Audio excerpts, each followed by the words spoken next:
Hello bachcho, let's see the question. So question is asking that which ionic compound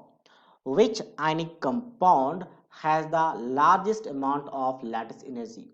So first of all, lattice energy क्या हम इसे समझ लेते हैं. So what is the lattice energy?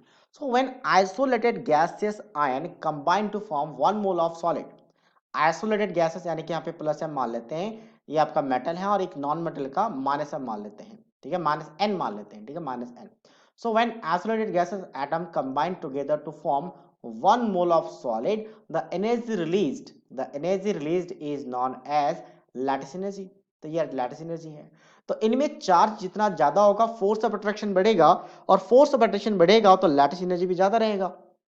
तो मतलब पहला फैक्टर जो आ गया लैटिस एनर्जी का, वो क्या आ जाएगा आपका चार्ज. सेकेंड फैक्टर आता है साइज का. बड़ी सेकेंड फैक्टर है, पहले हम हमेशा चार्ज देखते हैं.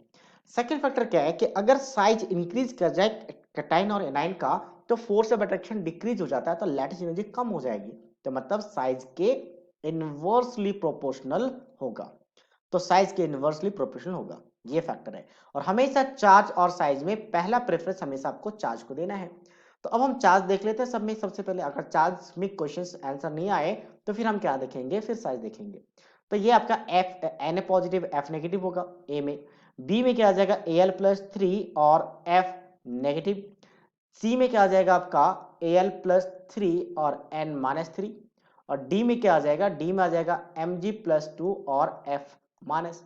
तो श्योर श्योर देख रहे हैं कि सबसे ज्यादा चार्ज यहाँ पे है +3 -3 का, तो फोर्स ऑफ अट्रैक्शन सबसे मैक्सिमम होगा. तो यहाँ पे इसकी क्या होगी, लैटिस एनर्जी सबसे मैक्सिमम होगी. So option C will be the right answer of this question. So I hope you understood it well. All the best.